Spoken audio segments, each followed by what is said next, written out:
All right, welcome to the Davis Download. We are back at it again, and this week we're going to be talking about Somalian fraud in Minnesota and the fate of Maduro. So I'm going to turn it over to you guys. All right, let's start with Somali fraud. This has had some good staying power. This has actually been the past few weeks. I guess we might even be over a month now with the Somali fraud. And former VP candidate Tim Walz, which, of course, he's the governor of Minnesota, right? Yes. He is under a lot of heat. And we'll see how he holds up to the heat. Of course, many tagged him as Tampon Tim. Tampon Tim. He was putting the tampons in the boys' bathrooms. But anyways, now he's got bigger things to worry about than tampons. He is very worried. He is very worried because of the Somali fraud that many people are exposing. Okay, let's give you some context. If you haven't heard about this, there is a YouTuber. You guys heard of this guy, Nick Shirley, 22, 23 years old. He is quite an interesting character here, and I enjoyed just working through some of the content that he's produced. He has quite the following. 23 years old. I think he has like over 1 million subscribers on YouTube. But when I watched him, I thought of the old school journalism of the 1800s, where they would go into these places and they would actually be with the common everyday people. But anyways, Nick Shirley posted this YouTube video, and he paired up with some other guy who lives in Minnesota. I don't even know who the guy is or if he's famous or whatever.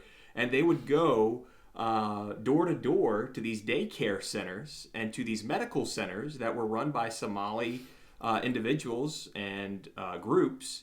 And what they would do, they would check to see if these places were actually providing the services that they claimed, whether it be a daycare, whether it be medical care. And Nick Shirley would go in and he would say, "Hey, can I sign up for some medical care?"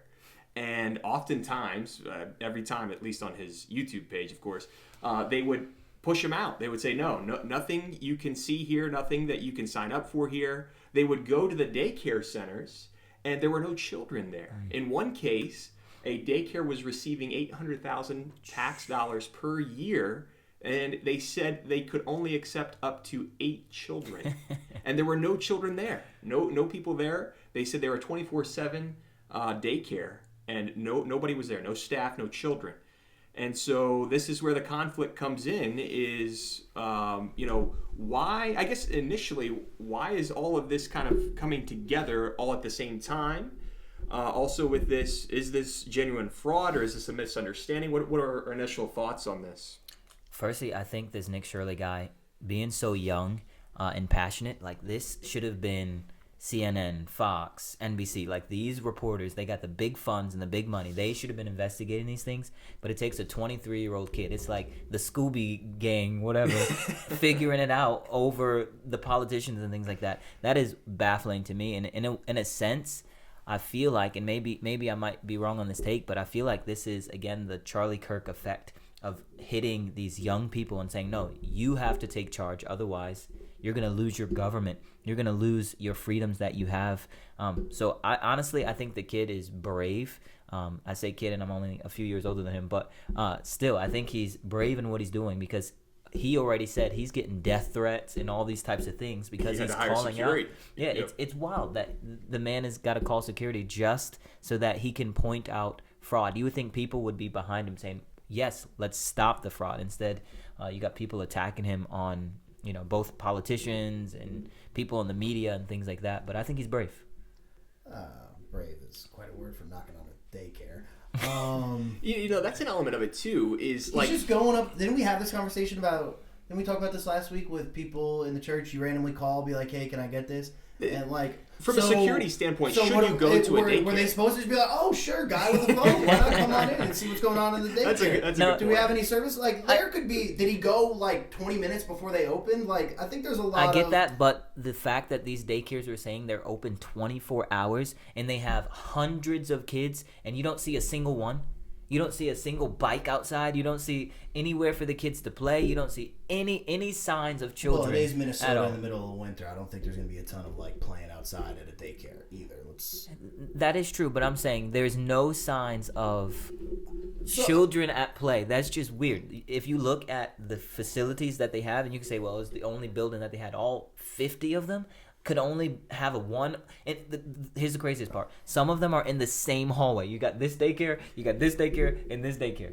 Tell me that seems legitimate. He pointed that out. He said, who builds a company right next to their competition? Yeah, it makes no sense. Look, I mean, I'm not saying there's not fraud, but let's not act like this guy is like... I mean, he went and knocked on a couple daycares and happened to be recording the phone. Now, death threats, obviously, that's crazy. We shouldn't be sending death threats. I like Nick Shirley's version of journalism, and to Eli's point earlier, I think it is the old school 1800s version of journalism where you go and you meet people in the mud and you learn from them, you listen to them, you interview them. I watched his episode on the New York City train system. It was amazing. You got to go listen to it. This guy, he goes up to everyday common people, going through the train every day, and he says, "Do you think this is safe? Do you think that the government should do something about this?"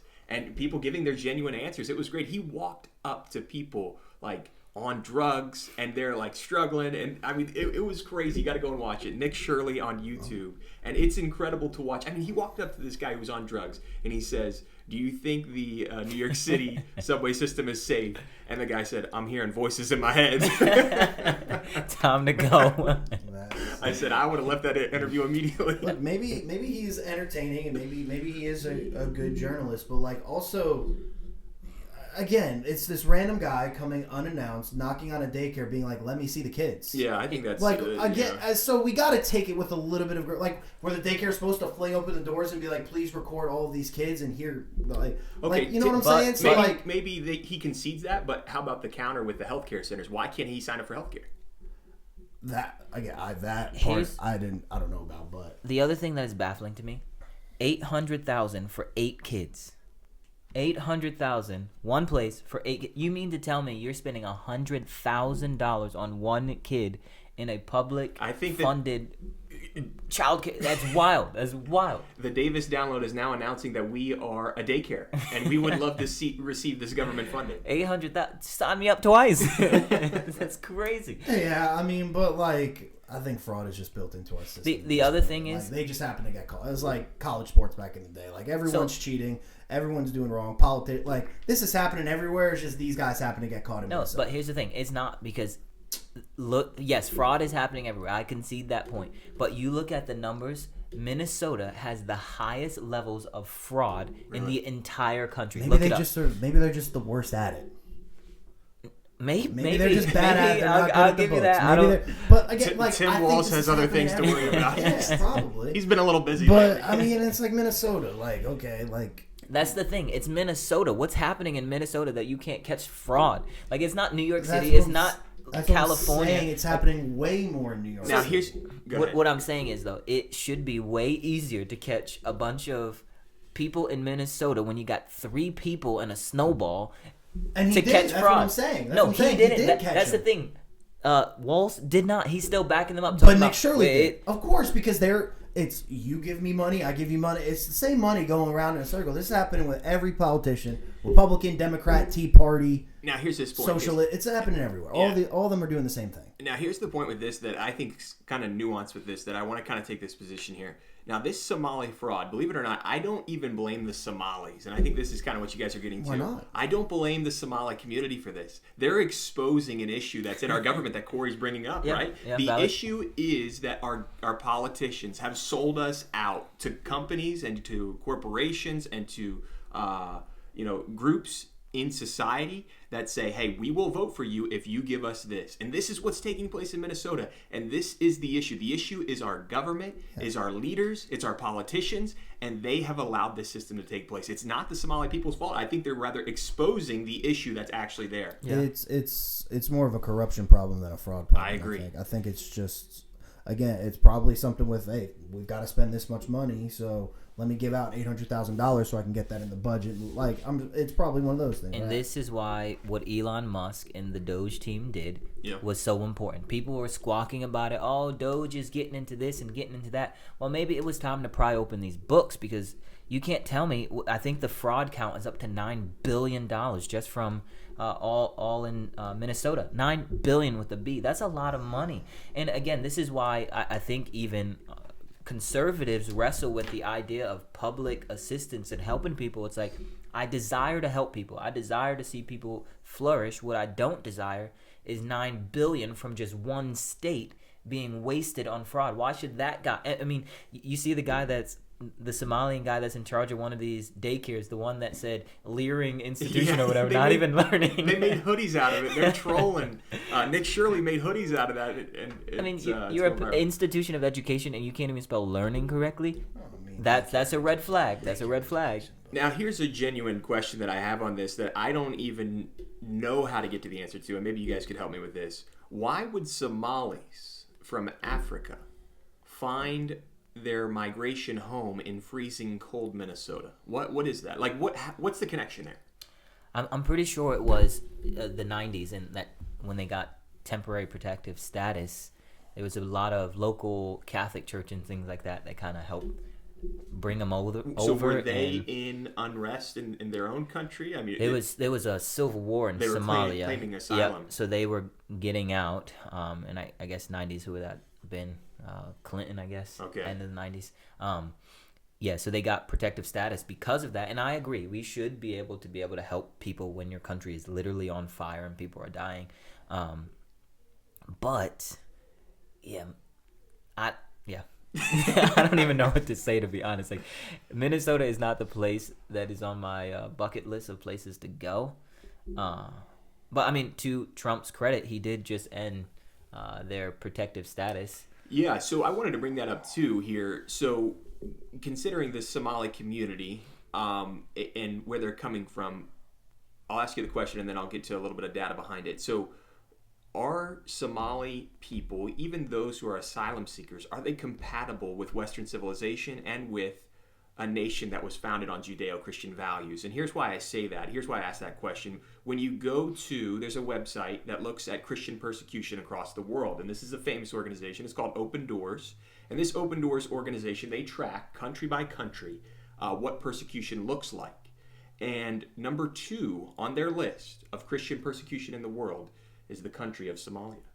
So when you consider that, and you consider Trump's immigration policy, I don't know if it's as nuanced as this, but when we're thinking about who we bring into our country, as a country, should you bring people into your civilization who actually despise the founding religion of your civilization?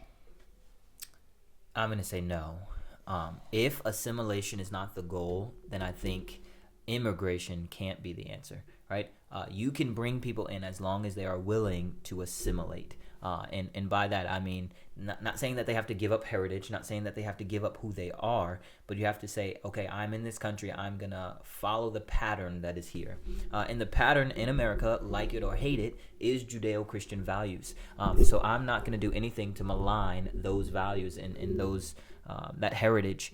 I think this is not just Somalia, but this is anywhere in the globe. If you are coming and saying, I hate this country, you shouldn't be allowed to come in. If you're coming in and saying, well, I'm going to set up shop and we're going to make, even some of these influencers, as they're talking about Somalia, they're like, this is Somalia. Somalia is our home country. Somalia is the place that we love. We look out for the interests of Somalia. And it's like, well, no, you are a politician in America. Look out for the interest of people and your constituents in America. Even if those people are Somalian immigrants, now they have to assimilate to American culture. And again, not just them, but any people group.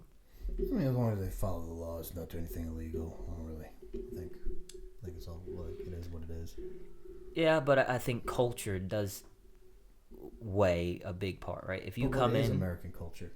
So yes, American culture is this big melting pot, like as we like to say, but there are threads of what American culture is. Again, like I said, like it or hate it, Judeo-Christian values are the things that we build on. Our laws are built on follow the laws. But I'm saying that goes to the culture. Our laws are built on Judeo-Christian values, and then out of our laws come our culture. Yeah, that goes to one of our founding mottos. You'll see it on our currency. You'll see it around our buildings in Washington, D.C., this phrase of e pluribus unum, right? Mm-hmm. This phrase, out of many, one. Yep. And the idea is that, we all have come from around the world to this place, this great place that is called America. But there is a one culture that we agree on, which is those Judeo-Christian values that say, hey, this is the best way that we know as of now, right? Yep. To hold a society and a culture together. And yes, to Corey's point, we have to agree to obey the laws of that culture and that institution. But I think it is, anyways, anything else to add to that? I was going to say, too, if you look at one of the people groups or immigrants that come to the country and have the best success, it's actually Nigerian immigrants. You know, same continent, but they have a different framework of how they're going to live, and they assimilate a lot better. Why? Because they're willing to follow not only the laws, but the cultural norms that we have in this country. And the Nigerian people have been under a lot of, Nigerian Christians have been under a lot of persecution as well in their home country, and we've seen that. But do we want to transition now to Venezuela? The breaking news? Oh, man. The breaking news for the weekend. Let's talk about that, okay? Of course, I'm sure you've heard by now. This was, I'm thinking here, early Saturday morning, right? 1 a.m., President Trump, he orchestrates through the U.S. military. I heard it was it a SEAL team? I believe so. I think it was like 8 guys. Eight guys, a SEAL team head into Venezuela, and they do a surprise capture of President Nicolás Maduro. Is that right? That's is that Maduro right there. There we You go. gotta roll the R, Corey. You gotta roll the R. Take your word for it. He's captured. And so he's captured in the middle of the night. My question, and I was listening to the initial reports, this was a great surprise to the media and to many people. My question with this is, how is this MAGA? How is this America first? Let's walk through this here, and then I'll let you guys respond to this. You think of Trump's 2.0 regime, okay? A big focus of Trump 2.0 has been Russia-Ukraine. I would say he's dedicated a lot of time to that. Another big thing that he committed his time to was the Israel-Hamas peace deal, okay? This was a huge part of his administration. And now, Trump, he came out and blatantly said the U.S. is taking over Venezuela for the foreseeable future, which we would assume is a military occupation until a new leader has been selected, and that's going to take some time. So how is this America first? Trump is the America first president. What is going on? Go ahead. I mean, it's not. This, you would have to consider this some sort of war act, right? This has to fall under like bombing another country and kidnapping or arresting, whatever word you want to use. That's got to be some sort of war type thing, right? It's got to fall into the war category somehow, some way. I don't think it does qualify because under the Biden administration, it is my understanding that the United States no longer recognizes Venezuela as an operating country with a legitimate election. So because the Biden administration designated Venezuela as not a legitimate government, therefore... we can do whatever? Well, that's the question. I mean, I just feel like you maybe could have... this shouldn't have been a surprise to everybody in the world except for Trump and his 8 SEALs. What do you mean? Like, shouldn't there be like checks and balances? Like, shouldn't... And that's the question from the Democrats. Should this have to go through Congress? Isn't that their job to declare war? Isn't that... So... maybe I'm wrong. I'm not a history teacher, but I thought Congress was supposed to be the one to declare war. Congress does declare war. We're not supposed to have one guy being... I mean, by doing this, you're essentially declaring war. So I would say 2 things. Your first point, how is this Make America Great? How is this America First agenda? I would say, 1, America has long been the police of the world. We have been the global police, whether we like it or not. To just pull out, we can't do that. Not to mention, we have the Don-roe Doctrine, right? You can't just sell your ships over here and do whatever you want because essentially, like it or not, the U.S. said, this is our territory, don't come over. Did you see Trump called this the Don-roe Doctrine? I did not see that. He said this is now the Don-roe Doctrine. But to that point, you have who has been the biggest supporters of Venezuela the last few years? China and Russia. We can't allow China and Russia to be in our backyard because it is a national security thing. And I think even and I know the people in the comments are going to come for me for this, but even Russia, Ukraine, and even the attacks on Iran both have America First agendas. Here's how. If you can stop your enemies there, you don't have to fight them here.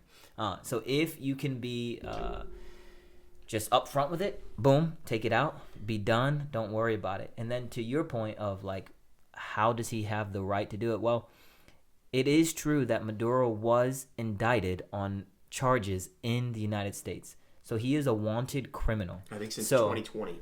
So they're doing a search warrant. Would we ever say you can't? So search warrants mean, okay, bomb the entire city if we got a search warrant for that? As long as we end up with the guy. Okay. Firstly, one, they did not bomb the whole city. Secondly, this is what's baffling to me. Oh, sorry, they just bombed a little village. My fault. They bombed his compound.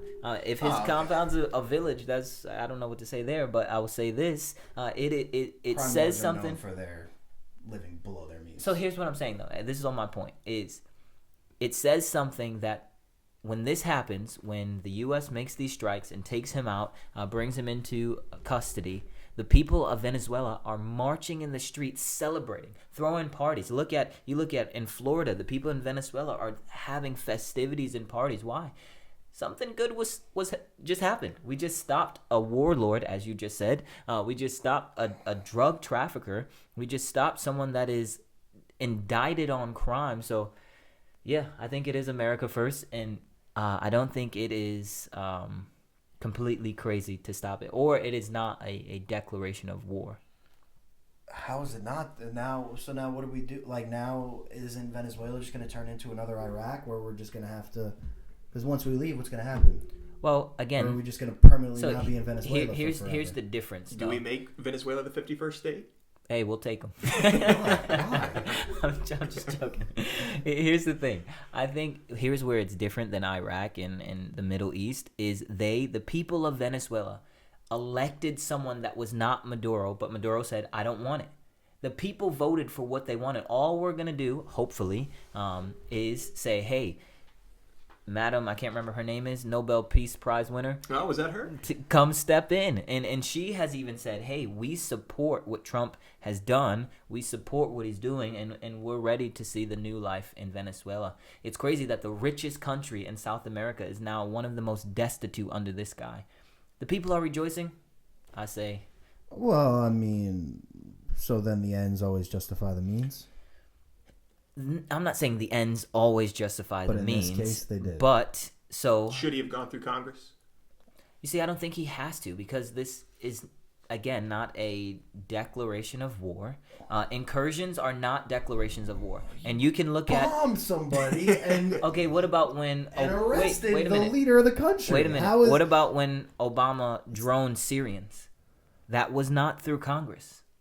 Yeah, right? I'm going to go out on a limb and say probably shouldn't have done that either then.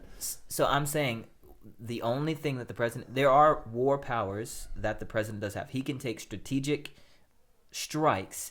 He just cannot declare war. So it's just... Actions speak louder than words. Yes, but I'm saying, though, again, to the point is... The way the law works is he cannot officially declare war, but he can go in and he can... Do everything that war requires. I mean, essentially take it up with your congressman. Yeah, and then the other element of this, looking back historically, I mean, let's say this first, okay? First, the role of the president, even since the founding of the country with George Washington, is commander-in-chief, right? You're in charge of the military operations, right? That's how this country was founded, and George Washington was the precedent of presidents, right? That's very important to remember. The other context of this historically is you look back at the Obama administration. Obama, he led the capture, well, I guess not capture, but Osama bin Laden, right? Yep. And so, to me, kind of similar scenarios. You have an illegitimate government not recognized by the United States of America. And, so how do you navigate that as far as congressional approval? Obama didn't get congressional approval for that. I don't know. I just feel like Bin Laden and this guy are not the exact same. I know it's a similar situation, but that's not the same. Did you see these videos? That's not the same. These videos were hilarious. That Trump was putting out and that the White House were putting out. I mean, I was crying. Yeah, I don't think the White House needs to be posting these out there. I'm just gonna say that. I mean, Maduro, he's up there screaming. He said, "Come and get me, Mr. President!" And then Trump just sends these strikes. And I was I don't think the White House needs to be posting memes. I think. I don't know. Call me crazy. Maybe I'm old fashioned. I don't know. I don't know. Is there a decorum that we should have? Should the White House post memes? I mean, if you're gonna be the police of the world, so that I mean, yeah, probably if you're gonna be the policeman of the world, right? Like, And then again, so now are we just gonna anytime there's a dictator in our country, are we just gonna like, oh, it's time now we're gonna bomb them? That's we a have little free Thursday. So that's now, a legitimate question. What and do we then do what's with the end goal with Venezuela? Like, so now every time there's government upheaval, we gotta now make sure it's all good. Like, I don't know. I feel like we're a little busy at the moment. Maybe I guess the daycares can fund this. I don't know. What's the end goal? Here's the other part of it, and again, this is not the glamorous side, but something that needs to be talked about, right? So, it was U.S. companies and money that built the oil industry in Venezuela. Maduro comes in and he says, "You guys are all out. I'm going Russia and China route." Well, we funded it. We paid for all of this. There should be some kickback. So in a sense, Trump is also saying we're reclaiming what was ours. And that doesn't seem like a national security thing, but it is. Where you get your oil from, we don't want to get it from China. We don't want to be dependent on Russia because God forbid one day we are in a head-to-head with either of those countries. We can't say, hey, can you please give us some oil so we can fight you? It just doesn't work out. So I think what he is doing is strategic. Yeah, I'm saying it's not strategic, but I don't know. I don't know. I just like, what is the end game? Like, it just feels like another thing that now we're always going to have a Venezuelan conflict. So here's the other thing, and this is maybe just because I like history, but we're always talking about we don't want these forever wars. We don't want to be in these places forever. I don't think people realize we have been in Japan since the end of World War II. Like, we have been in lots of countries since the end of, these big world wars decades ago. So, again, once you become the police of the world, in a way, you're always going to be involved. So how much? So your point is just simply that ship has sailed of American isolationism. Yeah. That's a myth. That was a 1920s wish, and since then, it can't be. Like, imagine if we pulled back from everywhere that we were. Israel would be run off the map. China would probably absorb Japan, right? They don't have a standing army. You have Russia looking to take back what the USSR was. Like, the moment we pull back, the power vacuum begins. So it's like, well, can we stay there forever? I mean, honestly, if there was any government that could do it forever, that could sustain it, not forever because there is no kingdom other than Jesus' kingdom that lasts forever. Amen. But if there's any kingdom or any government that could sustain it for a long period of time, it is America. And here's the other thing. What other country do you trust to do the role that we're doing? I don't see one. France runs from every battle. England, her heyday has been long since gone, right? What other nation would take that place? Can't there be a middle? Like, I don't think you have to be completely isolationist, but you also don't have to, like, I don't know, bomb Venezuela on January 2nd. I think we can reach a middle ground. I don't think. Again, you're making it sound though as if it was a bombing of the nation, like this whole nation was being bombarded. I mean, you did drop a bomb. You did drop a bomb, like whatever you want to call it. Strategic airstrikes are different than bombarding. It's not like, again, World War II. We're just littering over England with bombs. It was quite impressive that, from what I've heard, initial reports, no civilians were killed in this. I mean, direct strike. I think there were some of his security were obviously blown up, but to do such a precision strike from the U.S. military, quite impressive that they could execute such a precise strike and capture this guy alive. Yeah. It's incredible what was done. And I think to that point, no U.S. casualties. We had less casualties in this incursion than we did in Biden's withdrawal from Afghanistan. Yeah. Like, there's some. It's not like we were just sending out. Well, I mean, that's like comparing the New York Yankees' amount of home runs hits to a JV high school. It's a little bit different. Well, that was a disaster. I think why was it a disaster? Great question, but again. So I'm saying you just have to have people that are willing to say, hey, if it takes a fight, we're willing to fight. But hopefully it doesn't come to that. Again, this is kind of like the old adage, speak calmly and carry a big stick, right? That is what Trump is doing. He is setting America back to what it used to be in terms of military might and saying, hey, we are not. And I thought Rubio did this really well in the press conference. He was like, man, if you're sitting in Havana and you think that you can get away with doing whatever you want to the U.S., those days are done. Yeah. the message is being sent globally. Yeah, and Rubio is the superstar of this administration. Oh, yeah. His execution of all this stuff, and even responding, I was listening to him this morning. He is excellent. He's the superstar. He's doing a lot of work. He never takes a day off. Yeah. He's wearing a lot of hats. Now, I was thinking about this too. Remember, even, I guess this was kind of during campaigning, pre-election time, but what happened to Greenland? Have we transitioned the focus from Greenland out of Venezuela? Is that the focus here? What did happen with Greenland? Remember, Trump was talking about he was going to take over Greenland and he was going to incorporate it as the 51st state. Bro just talks. This goes back to the White House social media, whoever's in charge of it. God bless you. Trump is the biggest troll there is, and the social media team are the biggest trolls ever. So it's like Canada. Were we ever going to really take Canada? No. But it does make for some funny talk. Yeah, but like, is he the funniest president of all time? It's got to be. He's got to be. I mean, he's also the first legitimate, like, he's the dude. The dude got famous. He got rich off of, don't know. His dad gave him a small loan of $1 million. Yeah, but then like, why is he rich? Again, I couldn't. Real estate. I mean, that you talk about a scam. What? How? What? So. Real estate's the best investment you can make. Oh, stop, Dave. So, and then, like, the guy really got famous because he was on a TV show, and he's an actor. This guy is a actor. He's a celebrity rich guy actor. But what politician isn't? I mean, they all are. So he's good at it. Yeah, he's got some formal training. Again, I'm not necessarily, but so like to your point, right? If we are going to be the policeman, I don't think the world policeman, like the police chief, shouldn't be the biggest troll at the same time while being the police chief. So that's the difference, though. The U.S. is the police force. I agree. Yes, he's the head of it, the head of the military might in our country. But like you said, there are checks and balance. There are limits to what he can and cannot do. So again, you may want to curtail some of those things that he can do, but there already are limits. There are checks and balances. Yeah, but and that's fine. But my point is, like, maybe chill with being a troll. Like, you just did, like, I don't know. I don't know if it's a joking. I don't know. Maybe I'm too serious.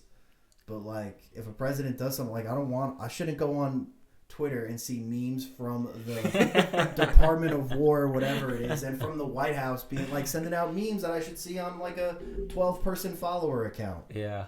You know what I'm saying? Like, again, I don't think the person in charge should be the biggest troll or the biggest clown in the room.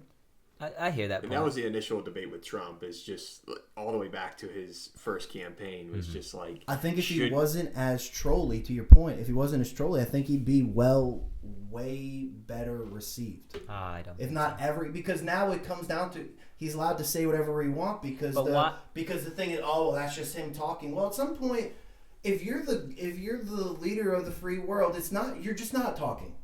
You're not just talking. And like, you have the ability, and you've proven that you'll go drop a tactical precision airstrike on somebody and then arrest the leader of a country, whether it's a right leader or not. The thing is, though, like, you just chill with the trolling. That's it. Government, politics in general, is a joke. Like, they say one thing and do the other. It is already a joke. So you might as well remove the mask, let your trollery out. And say, and it's not like Trump is the only one that does it. Like, look at Jasmine Crockett, look at, Marjorie Taylor Greene, look at anybody on either side, and they're all doing the same thing, waiting for the moment to troll. But he's the president. Okay. But again, I don't think he is the death of American politics. No, I'm not saying that. It's just a person thing with him. I think it'd be better off, right? I think he'd be maybe better received by people in the middle if he wasn't so trolly. Yeah, and I think that's what most people really struggle with Trump, right? Yeah, what Corey's getting to is like, man, I like some of his policies. To be honest with you, most of Trump's policies are middle of the ground. They really aren't far right conservative, like crazy stuff. It really is kind of middle of the ground stuff. But most people just can't get over there. Like, he just curses so much. Maybe this is crazy. In another world, the same exact policies, Trump could have potentially been like the best unifying president ever. Now again, maybe that's crazy, but Maybe. because he's so middle of the ground, like I don't. When it comes to social issues, in terms of like living your own life, I don't think he gives a rip one way or another. 7 ways from something. I agree. I don't think he cares if you go to church or do go to church. Exactly, and that's where I think the average person is like. Make sure my money goes good, and then let me live my life. I think that's where the general average person. Here's why I disagree. So Trump wasn't so trolly in a world. Is he the most unifying? Here's why I disagree. President ever. One, we have gas prices dropping down. We have interest rates dropping down. Remember the whole egg prices. Eggs are too expensive. Eggs are down. Everything is going down. The trajectory is pointing down, but yet we still have people like, oh man, this is the worst president ever. Because not necessarily just his trollery, but because people just don't like Trump. He could say, but why? He could say, wait, listen, Trump could go out tomorrow and say, breathing oxygen is good. And you would have a million people saying, oh, this is terrible. He's the worst. I agree with you. But why is that the case? Again, because if he was just more down the middle and just did his policies and wasn't so trolly, because let's be real, for most of the dude's life, the dude was let's be real, the guy was a Democrat for most of his life. Yep. He's a Republican in name because he knew that's the easier, but look at those guys he if you even want to call those debates, those were career enders. Low energy gems. Exactly. Like that was, he knew, oh, this is easy. I'm gonna have this. This is 8 years locked up right here on this side. Right? And so again, I agree with you. Policy-wise, I think most people would be like, yeah, you know what? Eggs were $1.96 the other day. That's the first time they were under $2 in a long time. If he wasn't so trolly and wasn't so outspoken and not just, I'm just going to say literally whatever pops into my head. Like, we don't like people, like the average, you don't typically like people who just say whatever they think without any filter. I would agree with you if the American public didn't do the opposite. They gravitate toward memes. They gravitate toward the sensational. If this was 1990s politics, he would have never won. Yep. But because of the way the culture is, that in a way, only way you're gonna win is doing that stuff. Why does AOC keep going up? It's not because she's good at anything that she has proposed. She has proposed nothing, right, except the Green New Deal, which is a travesty. But the thing is, she's popular because she knows how to work social media. So Trump is saying, if this is the way politics is going, fair game, I'm gonna play, and he's winning. I'm not even disagreeing with that. I'm just saying, in another world, there is a way where he could have been super. Like again, but Eli's saying that world doesn't exist. Yes. He said that yeah, world. That's why I said in another world. And so I'm just saying because he's a lot more down the middle in terms of his policies, and then you would think. There's a world where like 80% of the country. And you've expressed this before, your disdain for the game of politics. And I think everybody has everybody has this disdain for politics. So just being good at it, you don't win points with me, I guess. So here's let's go back to the first time Trump ran. 100% I was behind Ben Carson because I said, man, this guy has morals. This guy has actual, real, a target that he's going for. This is the guy that I would like to see run the country.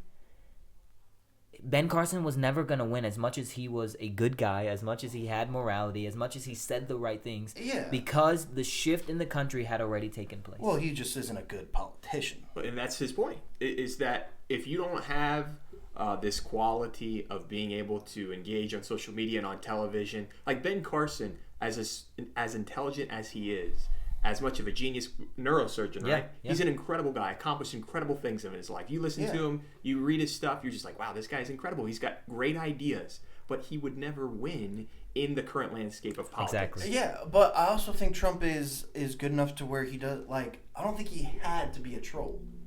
Here's the thing. What put him, the first election, what put him above and beyond in the polls was when he said that he was going to lock up Hillary Clinton. It wasn't his policy. It wasn't him saying, hey, I want to do these things. That one line when he said, you'd be in prison. I think it was more, again, talk about glass sliding doors moment and all that, but I think it was more Hillary lost the election by her basically calling America deplorable. I think if she doesn't say that line or that doesn't get out, we're living in a very different world. But I'm saying you can literally look at the polls. After he makes those comments is when he starts to uptake. And yes, the two probably coincided. Her saying that and him doing that are two sides of the same coin. But the days of just saying, hey, I want you to have good water, big wallets, and all this stuff is gone. People want you not only to promise them good things, but also to troll the other side. Yeah, unfortunately. Yeah, I guess, but I don't know. I don't like that either. I mean, if we could get it back the other way, I'm all for it. I'm 100% down. I think it's possible. I don't know.